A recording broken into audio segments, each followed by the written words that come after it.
Hello, everybody. Welcome to another Winner Circle Sports Betting Podcast. Sean Higgs coming at you here. It's Wednesday, the 22nd.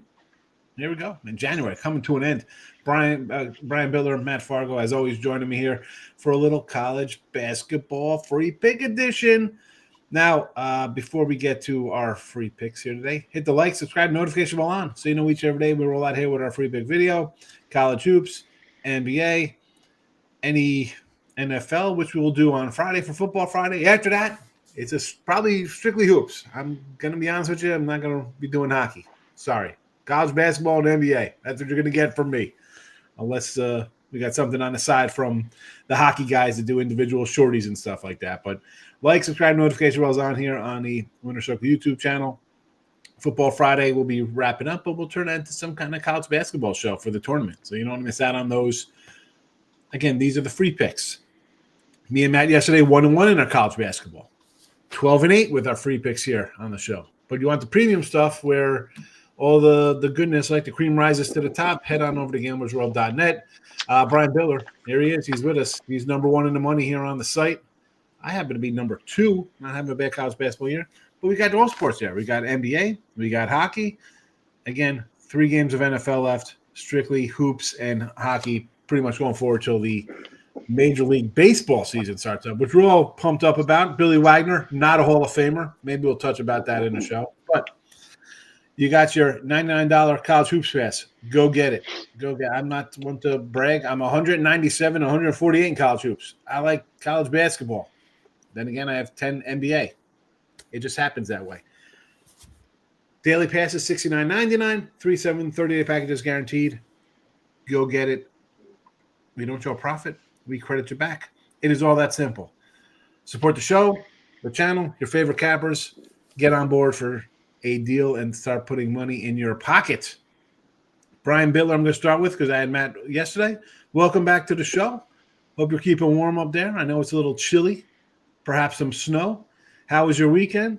And what do you got on tap for us here? I know you're doing well. I mean, I'm looking at the leaderboards here. And hi, number one last 7 days. Last 60 days, last 90 days, number one for the current season, which is probably still kind of last year's stuff in there as well as this year's, but not a bad little run from Mr. Bitler.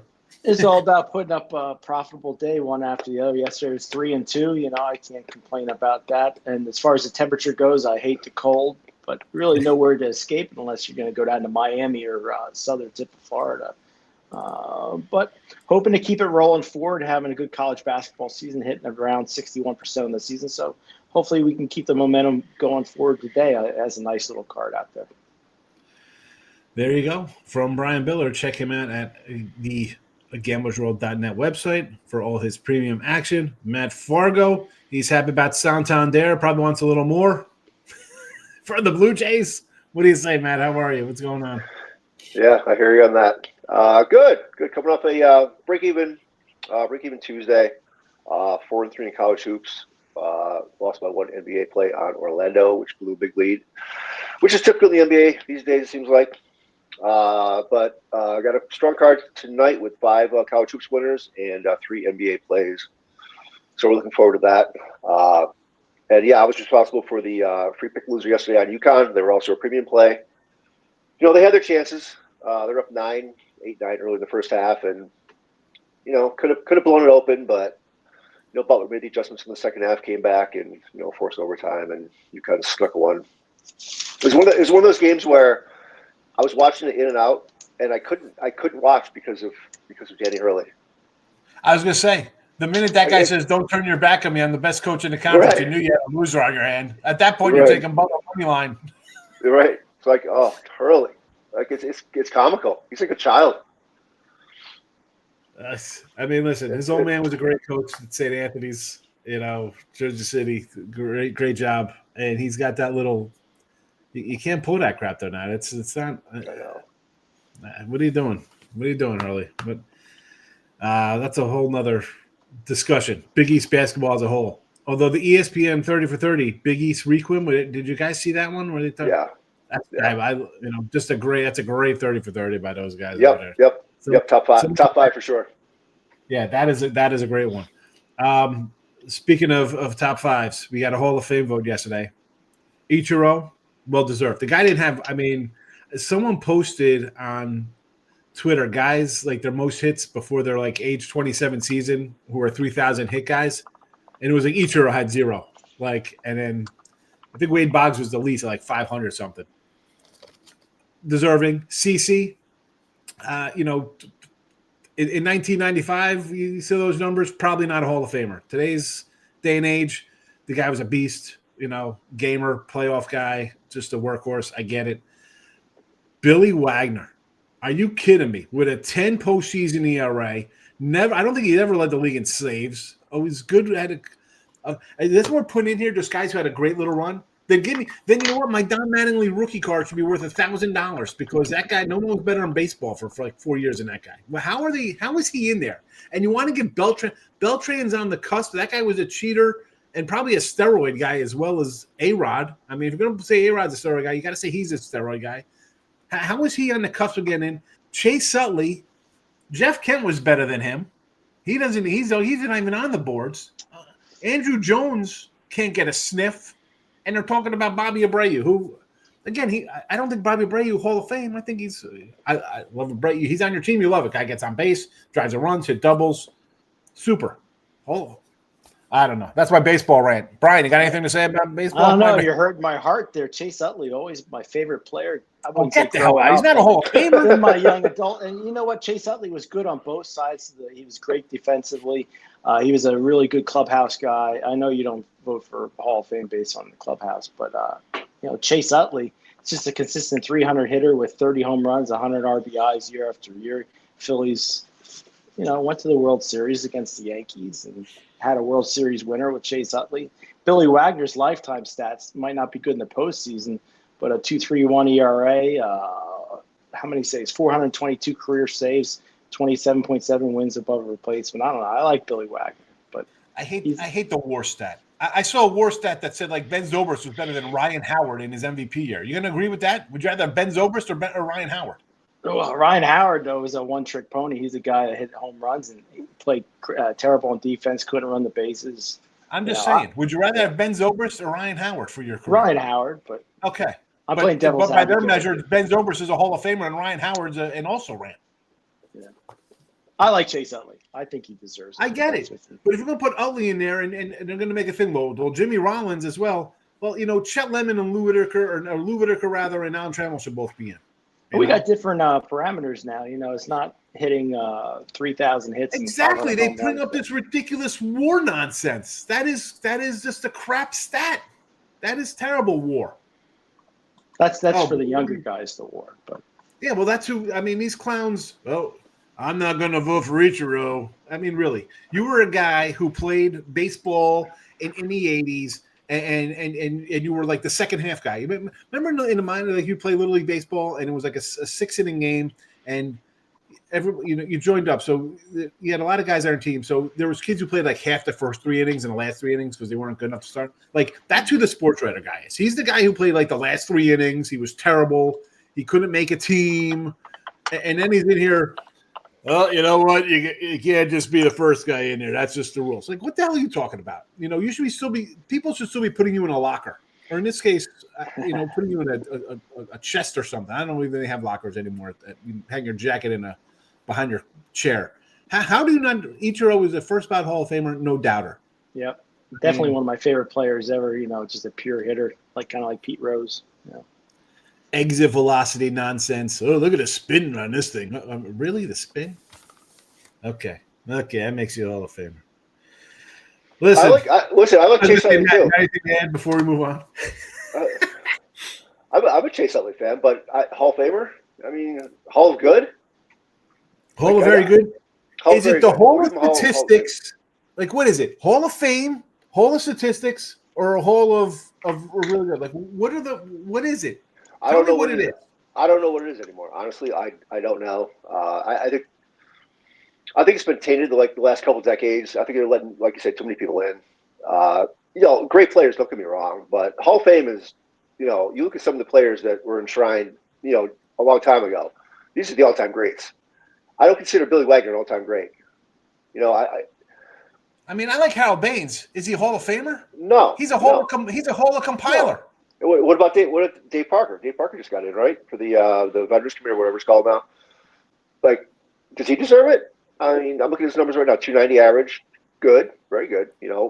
Well, for today, it's awesome. So almost 1,500 RBIs, 339 home runs, But yeah, the thing with Ichiro, like, we'll never find out who didn't vote for him because they can disclose it, they can come out, but the person who didn't vote for Jeter did not come out, and you will never know. Like, how do you not put Jeter in? Seriously, is it? It's probably because he wasn't the best shortstop on his own team when A-Rod was there. Probably that's why. Is it personal? Is it like one argument I read that the reason possibly that this person didn't vote for Ichiro was, well, he's going to get in no matter what. I'm going to vote for somebody else who might be deserving of it, which I sort of get. But hold on, did you see the guys on the ballot for next year? No, I haven't seen it. This should be good. Go. No, it's just a bunch of no one will ever have a chance to get in. Okay. It's just I saw it and I'll bring it up. It was a list of guys you're going to be like, are you out of your mind? Guys will never get in. So now you'll have your guys who will be your Abreu's, your Beltrans, Andrew Jones, Ryan Braun, Cole Hamels are leading the way. Ryan Braun, PD guy. If Ryan Braun, how can they say Ryan Braun is leading the way, but A-Rod, Bonds, and Clemens didn't smell a sniff of it? But he's going to lead the way to get in here. Well, you think Manny Ramirez will get in? It's his 10th year. No, I don't think Manny, because he tested positive twice. So I don't think you put a twice guy in there. Matt Kemp, Rick Porcello, Alex Gordon, Chin Shu Chu, Edwin Encarnacion, Hunter Pence, Nick Markakis. I mean, but here you go. I mean, if this is the year for Beltran and Utley and Andrew Jones, and listen, if those are the cases, Andy Pettitte should get in there. I mean, I've heard the thing about Mark Burley. Dude, when in any time did you think you watch this guy like, this guy's a Hall of Famer? Even Pettitte. I think is Pettitte a Hall of I don't think Pettitte's a Hall of Famer. I don't think no. Whatever. Sorry, folks. We can go on. We can just have this discussion. I'm looking at the list right now. I'm looking at the list right now, and there isn't one person. Take away, the steroid guys, whatever. There isn't one person who deserves it. Who's your guy? Andrew Jones is the only one I can say if you're gonna give the steroid guy. I'm a big Jimmy Rollins guy. I mean, a lot of Gold Gloves, MVP, National League, won a World Series. Yeah, I mean, he had a great year. Maybe I'm partial because it's the Philadelphia. Yeah, I mean, he's a one-time MVP. I mean, Felix Hernandez, maybe. No, maybe that guy had 3 good years. But that's a guy. If he got in, dude, he was called King Felix. He was like an ace. I could almost make it the thing. I mean, again, the Philly guy's going to be like, well, Cole Hamels should get in then. I mean, did you think Cole Hamels was a Hall of Famer when you're watching him pitch? No. He was the top starter, but that's about it. I mean, Ryan Braun. I never thought he was a Hall of Famer. Steroids are not. I don't think the guy's a Hall of Famer. Hey, listen, if they would have let him play on PEDs and he hit 590 homers, okay. Abreu. I mean, why isn't Julio Franco in there? I mean, if you're going to put Harold Baines in there, Julio Franco was playing until he's 47 and hitting 280. Julio Franco, I think, in 50 years of playing baseball, never hit less than 285 twice, I think. I love baseball. Is my favorite, so I'm always going to be an old-time favorite out of that kind of stuff. Yeah. I mean, but this is just – I agree, yeah. Let's put Paul O'Neill in. The guy's got, what, 6 World Series titles between the Reds and the Yanks, whatever? I mean, is this what we're doing? Are you famous? Then, put in guys like Donnie Baseball should be in there, right? Mattingly's a great guy. I mean, guys who got hurt. Where's Eric Davis? That guy could have been a woulda, coulda guy. I mean, Albert Bell should be in there. Canseco, first 40-40 guy. Let's go. No. You can't just put in based on a good season. Right. All right, that was 15 minutes of me just being annoyed at the Hall of Fame. Sorry, everybody. Just wait till baseball season starts. You're just getting a taste of it right now. With me running, there's no Ross to rein me in on that. No one, let's set it's the stop button. It ain't happening. I'll be bashing teams left and right here. But let's do some college hoops. We are 12-8 with the free picks here. Again, hit the like button if you haven't already. Subscribe, put the notification bell on so you know we got roll out our free pick videos. Again, the premiums. You want our best plays, gamblersworld.net. You see the leaderboards, how we're all doing. We tell you win or lose every single day. Support the channel and the cappers and everybody involved. Let's go. Now, we'll start at Matt because he was kind of quiet on my rants. Brian at least was sticking up for the Phillies like a typical Philly guy, just running through a wall for losers. That's what they do over there. And then probably some Eagle love over there. Oh, no. I try not Seth to in the get background, involved like, really? On the Eagles of Philly? I try not to get involved. That's me. That's the Yankee in me there, man. I just can't stand the Phillies. It's just New Jersey. You guys call it. It's Taylor ham, folks. It is what it is. Cheesesteaks, whatever. All right, A&M 3-point doggy here against Ole Miss. Matt, total 140.5. I mean, this is a goodie. We got two teams. I mean, they're good KenPom teams. They're good, ranked by the press. They seem to know everything there. Ole Miss is off that OT game versus Mississippi State. A&M's in off a little win. I'm partial to the points here. You know, if it was the opener at 1.5, I'd be like, all right, let's take the homie here. But you're going to give me a couple points. I would probably lean to the Aggies here. But this is your pick 'em here. Go for it. What do you got for us? Well, first of all, I would have stuck up for the Blue Jays, but I don't think they've had anyone in their whole franchise history who deserves to be in the Hall of Fame. So, Roberto Alomar is a Hall of Famer. But he played there for not that long. I think he won both World Series there, I believe. Maybe just one. I don't know. The Padres early for a couple years. I thought he said the bulk with Toronto. No, I thought it was with Cleveland. Maybe not. That was so long ago. Dave Steve. How about Dave Steve? Jimmy Key. Good. Hall of Good, not Hall of Fame. Yeah, Hall of Fame. Good. So I'm with you on A&M here. They're coming off a win over LSU, snapped I believe it was a 2-game losing streak against Alabama, Kentucky. So they're trying to get back on track. They got Wade Taylor back in that game, who missed 3 games. And I think it was a good game for him to get back against a lesser SEC team. You know, to shake some of the rust off. He did not have a good game. I expect him to bounce back tonight. I think they're way more physical than Mississippi. They're going to have a huge advantage on the boards. They're number 13 in rebound rate, while Mississippi is number 238. And they're number 1 in offensive rebound percentage, which is big because they don't shoot the ball very well. So they'll get those second chance points against the Rebels team that is, like I said, is not very good on the boards.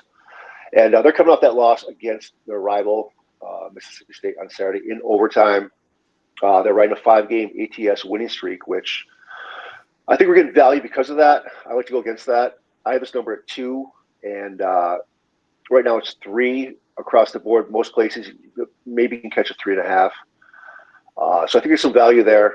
You know, if we do get a close game, one possession game, we'll get that value. Ole Miss is 9-0 at home, but their best win was against team ranked number 71 in the net rankings. So they haven't really beat anyone on their home floor, so the record's a little skewed, I think. And the Aggies are ranked much higher than that. So I like the points. They can take this outright. I think the physicality will be a big difference here, and I think A&M actually comes out with the outright winner. A&M for Matt Fargo here, plus the 3 as the free pick. Roberto Alomar, only 5 seasons in Toronto, but I guess it was his young prime season. So who knew? Who knew he finished up with the White Sox in Arizona? Didn't know that. Brian Bitler, what do you think about A&M and Ole Miss? Yeah, I got to say, I agree 100% with Matt Fargo here. And I personally believe out of the games we're discussing, I think this is the best play on the board. I'm going to take Texas A&M plus the points. We've seen, 5 straight covers from Ole Miss, so they're a little bit overvalued. 3 straight non-covers from Texas A&M. You got Texas A&M against Ole Miss straight up 7-3, and against the spread 7-3 last 10 times these two teams have met. I'm going to take the points here with Texas A&M, but wouldn't shock me if they won it outright. Make it a trifecta. As I said, I was leading there as well. Brian agrees. Matt leading the way. Texas A&M to get it done for you here tonight. 9 o'clock tip-off in Ole Miss, SEC country. We hit the Brian's game here. The Florida Gators, 7 o'clock tip-off, 11-point faves against South Carolina. 16-2 for the Gators. They lost that Kentucky there, 106-100. 83-82 lost to Mizzou at home. Again, Mizzou's not a terrible squad, so I get it. You're going to get picked off. It happens. South Carolina, 5 losses here, all in SEC play. I don't think they're ready for primetime SEC play. The SEC's, I guess it's top heavy, but I don't think it's top heavy when you have 10 good teams. I think they're just really good teams. South Carolina is not one of them. 11 and a 143.5. What do you got for us, Brian? Very, very tough game for me. I'm going to do a slight lean here to South Carolina plus the points. It's just you should see a lot of love here from Florida as well as they've been doing lately. But, conference play at home, getting over double digits, it's tough for me to pass up, even though South Carolina might be one of the weakest teams in the SEC. I think the play here, lean to South Carolina plus the points. I think they get it done. South Carolina official play plus 11, maybe even 11.5s out there if you could find something here for Brian Florida Bitler. also has Georgia on deck next. They're one of the teams they love to play, big rivalry on deck. So maybe a slight look ahead spot. Yep. Listen, again, Mississippi State, Alabama, Auburn, Vanderbilt, Oklahoma, lost them all.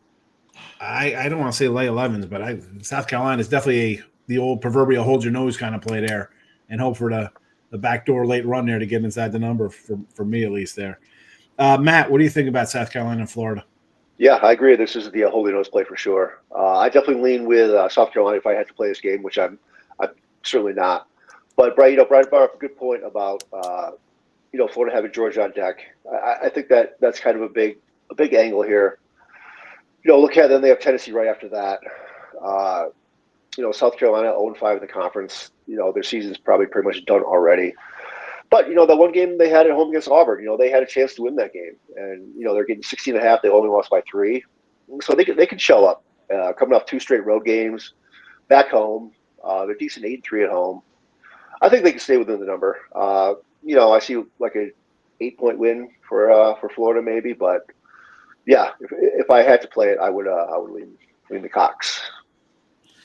South Carolina official pick, and you heard the guys. We're just kind of like a lean kind of this one. We've probably not been on anybody's board. Probably a big little line right through it when we're going through the games. If you're going to ask them honestly what their thoughts were there. South Carolina plus 11, A&M plus 3. Again, find Brian and Matt's plays. Head over to gamblersworld.net. Get all the premium action. These are the free picks. We try to win them all. 12-8 with our college basketball here. We're going to try to go 2-1 or better. That is the game plan. And Boise State and Colorado State, I'm heading out to the Mountain West. The game is a pick 'em here, basically, maybe a -1. Shop around. 8 o'clock tip-off, total 140 here. Boise comes in. They got racked up down at the pit. Teams lose down there. It's the pit for a reason. Even when they have nobody, you're going down there, teams are getting trucked out of the place. They lost to Utah State on the road. They lost to San Diego State. Not bad losses in conference play here. Not bad. I'm going Boise here. It's a pick 'em. Now, a lot of times in these spots, I kind of want to lean towards like the home team in a pick 'em spot in conference kind of play like this. I just don't think Colorado State's good. I mean, KenPom's got them in the 80s. I have them worse than that. I do not think they're a good team, this Rams team this year. Last year, year before that, I was high on Colorado State. This year, I think they're taking a step back. 11-7. I throw those records out because that's, they are what they are. Conference play is a whole different animal to me. I think Boise State's a better team. They're coming off a bad loss. Colorado State, to me, not that good. It's a pick, maybe even a +1. Give me the Broncos here of Boise in we'll call it a pick 'em here, money line play, whatever you want to. Whatever we're going to scroll across here. Here we go. 105 here to +1, so plus 105. Brian, what do you think about this game? Well, another really tough one. And I think it's a coin flip game here to me. So I'm going to lean here towards the home team. 7-2 at home for Colorado State, Boise 2-3 on the road straight up. you look at Colorado State, they've beaten some good teams, solid teams, UNLV and beaten Fresno, San Jose State on the road. So, like I said, it's a tough one here, but I think Colorado State gets it done. I'm going to take them on the money line. You mentioned the San Jose. They beat, I think, New Mexico, and they played another team tough on. They're tough on the road. That's a tough little squad there. People look down on San Jose. That's we mentioned the home court here. Colorado State for Bride. Matt, what do you think about this one? Yeah, I think I'm with you, Sean. I would lean Boise State in this game. I played against them in New Mexico in their game down the pit, which, as you said, it's a tough place to go. So I like a rebound spot here. As far as Colorado State, they don't match up well. They don't have the roster. I think it's kind of a letdown year for them. And their wins, they beat Wyoming, who just beat UNLV last night, right? So they beat UNLV, so obviously they're not very good. Fresno is not very good at all. San Jose State is decent. They do have a win at Nevada, which is a good win. But other than that, I'm really not sold on this team. It's a good spot where they have two really bad teams coming to town in the next two, so they'll be ready to play. But I think Boise is the spot here. Much better net rankings, and I think there's more on the line. Coming off losses in two of their last three games, both on the road. So I think they'll be ready and get the win here against this Rams team. Again, Colorado State, to me, it's a step back year for them off the last 2 years. It's a lean here, and then they're not on my premiums. I just think Boise's a better team. Get the job done. Boise State. A&M for Matt Fargo plus the 3. Brian Bitler likes South Carolina plus 11. 3 free picks for you here. South Carolina plus 11. Texas A&M plus 3. Boise State on the money line here. It might be even by the time you're going to watch this. Either way, I think Boise gets it done. These are the free picks. As I said, we are 12-8 with our college basketball free picks here on the Winner Circle YouTube channels. There you go. Premium stuff. You see it up top, $99 7-hoop pass at gamblersworld.net. Why not get on board? Brian Bitler, #1 in college hoops money. Go get it. Go get it. Matt Fargo has a big game of the month going tonight, college basketball. Go get it. I'm #2 in the money. Go get it. Again, $99 for a week. Why wouldn't you get that deal? It's cheaper than the regular pass I don't know. I can't help you, folks. I try to tell you. We try to give deals out for you every single day. All right? The records, we win in the free pick videos. We win on the page. You see the leaderboards and the records. There you go. For Matt Fargo, Brian Bitler, and myself, and the Winner Circle, Gamblers World family, happy Wednesday.